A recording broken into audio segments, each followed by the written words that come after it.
সম্মানিত ভিউয়ার্স, আসসালামু আলাইকুম রহমতুল্লাহি ওবারাকাতুহু।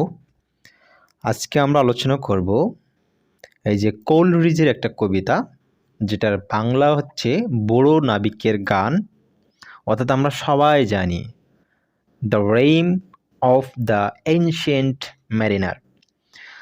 সো এনশিয়েন্ট বলতে কি বুঝি? প্রাচীন। আর ম্যারিনার বলতে নাবিক, ঠিক আছে? So written by Samuel Taylor Coleridge. আমরা আজকে এটির বাংলা সামারি এবং খুবই শর্ট সামারি আলোচনা করবো ইনশাল্লাহ, ঠিক আছে? প্রথমে আমরা এই যে বুড়ো নাবিক সম্পর্কে স্যামুয়েল টেইলর কোলরিজ অনেক কিছু বলেছেন। তার জীবনে ঘটে যাওয়া মারাত্মক একটা দুর্ঘটনা যেটি ঘটেছিল তারা মনে করে পাখিকে হত্যা করার কারণে, সে বিষয়ে আমরা আলোচনা করব। তবে যে ব্যক্তি এই অসাধারণ কবিতাটি লিখেছেন তার সম্পর্কে আমরা একটু জেনে নেই এক লাইনে, যে ইংরেজ যে রোমান্টিক কবি স্যামুয়েল টেইলর, অর্থাৎ রোমান্টিক কবি বলা হয় স্যামুয়েল টেইলরকে। আর তারই একটা বিখ্যাত কবিতা the rime of the ancient mariner. আচ্ছা, ইনি এই কবিতার জন্য প্রচুর সুবিখ্যাত হয়েছিলেন, ঠিক আছে? আচ্ছা, কবিতাটি মূলত আপনার হচ্ছে কাহিনী নির্ভর, একটা কাহিনীকে কেন্দ্র করে এই কবিতাটি লেখা হয়েছে। কোথায়? সেটা হচ্ছে প্রশান্ত মহাসাগরে। কখন? প্রচণ্ড ঝড়ের কবলে পড়ে যেসব অদ্ভুত ঘটনা ঘটে, সেই অদ্ভুত ঘটনা থেকে অ্যাডভেঞ্চার লাইফ, অর্থাৎ তিনি যে সংগ্রাম করেছিলেন কিভাবে, তার মধ্য দিয়ে একজন বৃদ্ধ নাবিক দেশে ফিরে আসে। সো দেশে ফিরে আসে সেই সব ঘটনা তিনি বর্ণনা করেন। সেই লৌহমর্ষক ভুতুড়ে কাহিনী বুড়ো মানুষকে কি ডেকে ডেকে বা ধরে ধরে বসে বসে শোনায়। অনেক আছে না আমাদের গ্রামে বা গ্রাম অঞ্চলে, এখনও বয়স্ক মানুষ যখনই চায়ের দোকানে বসে তখনই কিন্তু গল্প শুরু করে দেয় বিভিন্ন পুরাতন কাহিনী। ঠিক তেমনই এই নাবিক মানুষকে জোর করে গল্প শোনায়, ঠিক আছে? একবার নয়, দুইবার না, বারবার কিন্তু একই কাহিনী বারবার মানুষকে শোনায়। সো এই যে কবিতাটি শুরু হয় দ্য এনশিয়েন্ট ম্যারিনার, এটা শুরু হয় আপনার হচ্ছে একটা বিয়ে বাড়ির অনুষ্ঠানে যাওয়ার পথে একজন ব্যক্তিকে তিনি আটকে ধরেন। সো এটাকে আমরা বলতে পারি যে কবিতার কাহিনী সিনেমার মতোই, মাঝে মাঝে বিয়ে বাড়িতে ফিরে আসে, ঠিক আছে, আবার মূল কাহিনীতে ফিরে যায়, অর্থাৎ কল্পনা টাইপের। সো কবিতার 7টি অংশ আছে।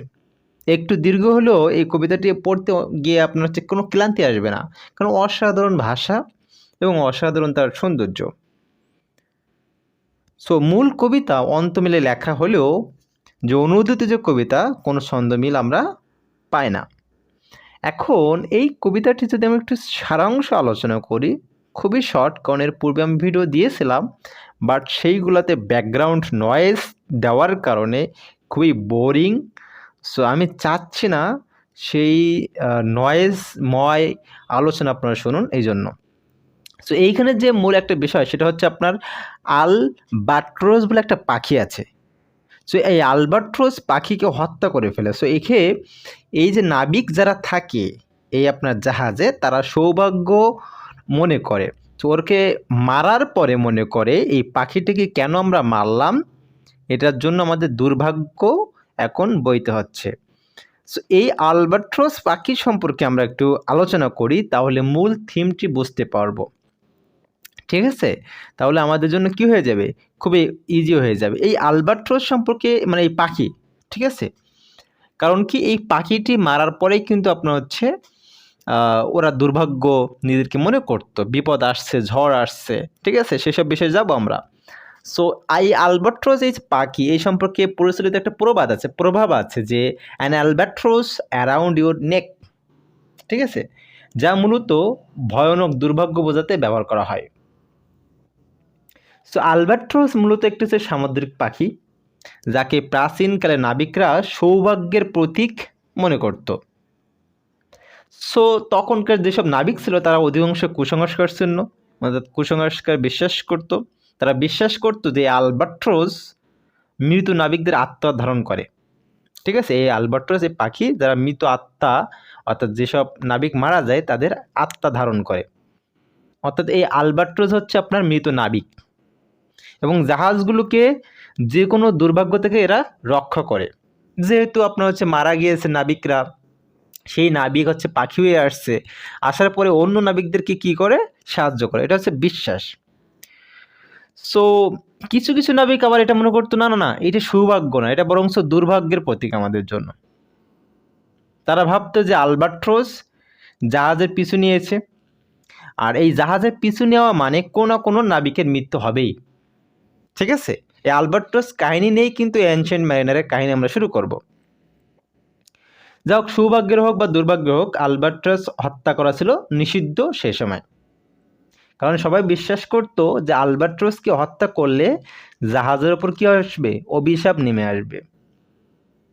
সো ব্রিটিশ লেখক স্যামুয়েল টেইলর কোলরিজের কবিতা the rime of the ancient mariner এই আলবাট্রোসকে সৌভাগ্য এবং দুর্ভাগ্যের দিক একই সাথে তুলে ধরা হয়েছে আমরা কবিতাটি পেয়ে। সো কবিতাটাকে আমরা শুরু করবো এখন। আমরা স্ক্রিনেও কিছু লাইন আমরা দিয়ে দেবো, আপনারা একটু দয়া করে দেখে নেবেন। যে কবিতার শুরুতে আমরা দেখতে পাই এক বৃদ্ধ নাবিক, যেটা আমরা আগে বলছিলাম অ্যানশিয়েন্ট ম্যারিনার, প্রাচীন বা বয়স্ক বৃদ্ধ নাবিক। অ্যানশিয়েন্ট বলতে বৃদ্ধ, এখানে বয়স্ক বা প্রাচীন বোঝায় না, বৃদ্ধ বোঝায়। বৃদ্ধ নাবিক একজন যুবককে ডাকে তাকে গল্প শোনানোর জন্য। ঠিক আছে, সো যুবক যাচ্ছিল বিয়ে দাওয়াত খাইতে, কিন্তু কি করলো ওই বয়স্ক বুড়ো লোক, তাকে মাঝ পথে আপনাকে আটকে দিল তাকে। সো যুবক যেহেতু বিয়ে বাড়িতে যাচ্ছে, এখন কি এসব গল্প শোনার সময় আছে? সো জেনারেলি যুবক কি গল্প শুনতে চাইলো না।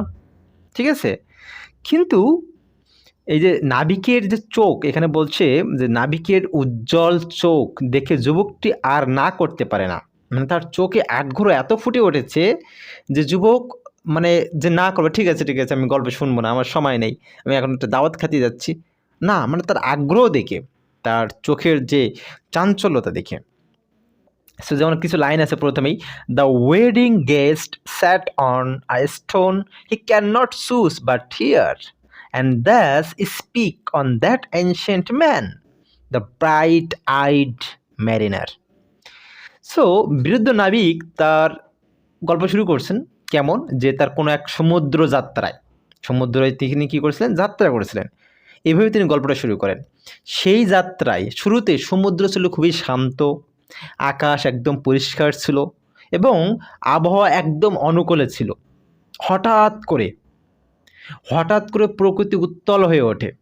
ঠিক আছে, সমুদ্রে আপনার হচ্ছে এমন একটা মানে ভয়ঙ্কর ঝড় ওঠে, আর সেই জাহাজটি তার পথ থেকে, অর্থাৎ তার যে পথ ছিল সেই পথ থেকে তিনি দক্ষিণ দিকে সরে যায়, একটু ঘুরে যায়। এই যে ঝড়ের কবলে এই যে মানে আপনার এটা পড়ে, আর তার কুয়াশা আর বরফে সব ঢেকে যায়, এই ঢাকা সমুদ্রের মধ্যে কি আটকে পড়ে হচ্ছে আপনার জাহাজটি। সো দ্য রাইম বলতে কিন্তু এটা বোঝায়, এই রাইম বলতে বোঝায় যে কুয়াশার মধ্যে বা বরফের মধ্যে আপনার ঢেকে পড়ে গেছে। ঠিক আছে, সো তাহলে জাহাজটা কোথায় আটকে গেছে, কুয়াশা আর বরফে ঢাকা সমুদ্রের মধ্যে গিয়ে আটকে পড়ে। তো তখনই একটি আলবাট্রোস, ওই যে পাখির কাহিনী, আলবাট্রোস জাহাজের চারিপাশে কি থাকে, উড়তে শুরু করে। তো নাবিকরা একে সৌভাগ্যের প্রতীক মনে করে এবং খুশি হয়ে ওঠে যে হ্যাঁ আমরা বিপদে পড়েছি, এইখান থেকে এই পাখি আমাদেরকে কী করবে, উদ্ধার করবে। সো পাখিটিকে নাবিকরা খাবার দেওয়া শুরু করে, একই সাথে বরফ কেটে এগিয়ে চলে জাহাজটি। কিন্তু কুয়াশা তখনও কেটে যায়নি, অর্থাৎ জাহাজ আপনার কী করছে, এরা নাবিকরা বরফ কাটতেছে আর আগাচ্ছে, কিন্তু কুয়াশা কেটে যায়নি। এই রাইম বলতে কিন্তু কুয়াশাকে এখানে মিন করছে। সো এর মধ্যে একদিন বৃদ্ধ নাবিকটি তার ক্রস বো দিয়ে, ঠিক আছে, ক্রস বো দিয়ে কী করলেন, পাখিটাকে মেরে ফেলে। প্রথমে নাবিকরা ক্ষুব্ধ হয়ে ওঠে, খুবই রাগান্বিত হয়ে ওঠে, এমন কাণ্ডের জন্য কি করলেন আপনি, পাখিটিকে কেন মারলেন? কিন্তু পাখিটিকে মেরে ফেলার পরপরই দেখা যায় যে আবহাওয়া ভালো হতে শুরু করেছে এবং কুয়াশা কেটে যায়।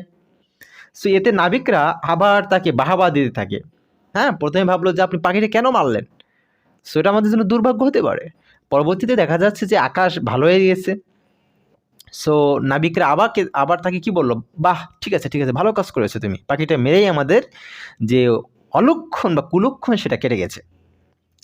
সো একটা লাইন আছে, "'Twas right, said they, such birds to slay, that bring the fog and mist." আচ্ছা, এরপর একদিন বাতাস থেমে যায় হঠাৎই। সো জাহাজের যে পাল আছে সে পালে বাতাস না থাকায় সমুদ্রে আটকে পড়ে নাবিকরা। দিনের পর দিন তারা কি করে, ওই সমুদ্রের বুকে ভেসে বেড়ায়। তাদের পানীয় জল শেষ হয়ে যায়, পানি শেষ হয়ে যায়। চারপাশে পানি থাকা সত্ত্বেও পান করার মতো এক ফোঁটা পানি থাকে না। সো এইখানে আপনার কোলরিজ বলছেন যে ওয়াটার ওয়াটার এভরিওয়্যার, নর এনি ড্রপ টু ড্রিঙ্ক। এইটা কিন্তু এইচএসসি টেক্সট বুকে এটা কিন্তু আছে, এই লাইনগুলো অসাধারণ কলেজের। সো তখন নাবিকরা তাদের যে দুর্দশার জন্য ওই আলবাট্রস, ওই যে পাখিটাকে হত্যাকারীকে দায়ী করে, যে তুই কেন পাখিটাকে হত্যা করলি, তোর কারণে এই কাহিনী হয়েছে। তাকে বারবার অভিশাপ দেয় এবং তার গলায় মৃত আলবাট্রসকে ঝুলিয়ে দেয়, তার গলায় ঝুলিয়ে দেয়। সো এইখান থেকে এই প্রবাদটি, যে প্রথম যে একটা প্রবাদ বলছিলাম না, অ্যান আলবাট্রস অ্যারাউন্ড ইউর নেক, এইখান থেকে কিন্তু এই প্রবাদের উৎপত্তি হয়। সো তখন পশ্চিম দিক থেকে একটি জাহাজকে তাদের দিকে আসতে দেখা যায়, পশ্চিম দিক থেকে, এরা কিন্তু দক্ষিণ দিক থেকে যাচ্ছিল। তো জাহাজ যখন নিকটবর্তী হওয়ার পর দেখা গেল তা ছিল জীবন মৃত্যুর জাহাজ। তো জাহাজের মধ্যে নাবিকদের জীবন নিয়ে জুয়া খেলা হচ্ছিল। খেলায় সিদ্ধান্ত হয় যে সকল নাবিককে মৃত্যু দেওয়া হবে এবং যন্ত্রণা থেকে মুক্তি করা হবে। চিন্তা করুন, কিন্তু পাখি হত্যাকারী বৃদ্ধ নাবিককে বাঁচিয়ে রাখা হবে। আচ্ছা, বেঁচে থাকাই হবে তার জন্য শাস্তি, তাকে মেরে ফেলা হবে না। সো একে একে জাহাজের সকলের মৃত্যু কোলে ঢলে পড়ল খেলার মধ্যে। যেই লস করছে তাকে কি হচ্ছে, মৃত্যুবরণ করা লাগতেছে। সো বেঁচে থাকে শুধু সেই বৃদ্ধ নাবিক, অর্থাৎ গলায় যার ঝোলানো মৃত আলবাট্রস, সেই পাখিটি যার গলায় ঝোলানো, সেটাই সেই নাবিক কি বেঁচে থাকে, অর্থাৎ যে বুড়ো গল্প করতেছে। সো চারিপাশে শুধু মৃত চোখগুলো যেন তাকে অভিশাপ দিচ্ছিল। আশেপাশে অদ্ভুত সব জীব ভেসে বেড়াচ্ছিল, মানুষের লাশ আর লাশ। দুর্বিষহ এক জীবন নিয়ে তিনি নাবিক আপনার ভেসে বেড়ায় বিভিন্ন সমুদ্রে, এই সমুদ্রের বিভিন্ন স্থানে। এরপর একদিন জাহাজের পাশে কিছু সাপ আপনার হচ্ছে ভেসে বেড়াতে দেখে নাবিক, সাপ ভেসে বেড়াচ্ছে। কোনো অজানা কারণে সাপগুলোর প্রতি তার মনে ভালোবাসা জন্মায় এবং পাপের চিহ্ন মৃত আলবাট্রস তার গলা থেকে খুলে পড়ে, অর্থাৎ তার গলায় যে এই পাখিটাকে ঝুলিয়ে দিয়েছিল। সো ওই যে সাপগুলো দেখলেন, সাপগুলো দেখে তার মনে খুব দয়া হইল। এই দয়ার কারণে তার গলা থেকে ওই পাখিটি আপনার কি হইল, পড়ে গেল। তো তারপর সে বুঝতে পারলো যে এতদিন যে শাস্তি তিনি ভোগ করলেন, এই শাস্তি থেকে তিনি মুক্তি পেয়েছেন। এখন তিনি কি করলেন, এই নাবিক তার যে নিজ জন্মভূমি, যে দেশ, তিনি ফিরে আসেন। সো পাপের প্রায়শ্চিত্তটা কি? পাপের প্রায়শ্চিত্ত হিসেবে তার এই ঘটনা মানুষের কাছে পৌঁছে দেওয়ার সিদ্ধান্ত নেয়। ঠিক আছে, প্রায়শ্চিত্ত যে মানুষকে জানাতে হবে যে মানে আপনার কোনো পাখিকে হত্যা করা যাবে না বা কোনো প্রাণীকে অকারণে হত্যা করা যাবে না। সো তিনি কি করলেন, এই যে মেসেজটা সবার কাছে পৌঁছে দিলেন যে স্রষ্টার সৃষ্টিকে ভালোবাসার মাধ্যমে স্রষ্টার নৈকট্য লাভ করা সম্ভব। অর্থাৎ সৃষ্টিকর্তা যে সৃষ্টিগুলো তিনি তৈরি করেছেন সেগুলোকে ভালোবাসতে হবে, সেগুলোকে ঘৃণা করলে হবে না। এবং এই আপনি যদি ভালোবাসেন তাহলে সৃষ্টিকর্তার নৈকট্য লাভ করতে পারবেন। তিনি এই বাণী আসলে সকলের কাছে পৌঁছে দেন। সো প্রকৃতপক্ষে আমরা দেখি যে এই যে ভাগ্যের সাথে যে পাখির যে সম্পর্কতা লাস্টে বললি, এটা একটা কুসংস্কার ছাড়া কিছু নয়, এটা আমরা সবাই জানি। বাট প্রাচীনকাল থেকে নাবিকদের মুখে মুখে চলে আসা যে মিথগুলো, যে পৌরাণিক কাহিনীগুলো থেকে আলবাট্রস সৌভাগ্যের প্রতীক হিসেবে তারা মনে করে, এবং এই কারণে এই চিন্তার উৎপত্তি। সো লেখক স্যামুয়েল টেইলর কোলরিজের কবিতায় পাখির সাথে যে সৌভাগ্য কিংবা দুর্ভাগ্যের সম্পর্ক ছাপিয়ে স্রষ্টার সৃষ্টিকে ভালোবাসার এখানে মেসেজটি তিনি তুলে ধরেছেন। সো আশা করি, আমার মনে হয় যে এই গল্পটি আপনাদের শুনে অনেক অনেক ভালো লেগেছে, আমি মনে করি। সো এর পূর্বে একটি আমরা ভিডিও দিয়েছিলাম, সেখানে যথেষ্ট সাড়া পেয়েছিলাম 30,000, বাট ভিউয়ার্স অলরেডি হয়ে গেছে। বাট সেইখানে যে বিষয়গুলো আমি অনাকাঙ্ক্ষিতভাবে মিস্টেক করেছিলাম, সেটা হচ্ছে ব্যাকগ্রাউন্ড নয়েজ দিয়ে ফেলেছিলাম, যেটা খুবই দুর্ভাগ্যজনক, যার কারণে অনেকেই আসলে বুঝতে কষ্ট হয়েছিল। সো আশা করি ভালো লেগেছে। যদি ভালো লাগে কমেন্ট বক্সে জানাবেন, আর আপনার বন্ধুদের সাথে গল্পটি শেয়ার করবেন। আর ওই বুড়ো লোকটাকে আপনাকে কেমন লাগলো, সে কি আসলেই পাপের প্রায়শ্চিত্ত করতে পেরেছে, কমেন্ট বক্সে জানাবেন। আসসালামু আলাইকুম রহমতুল্লাহি ওয়া বারাকাতুহু।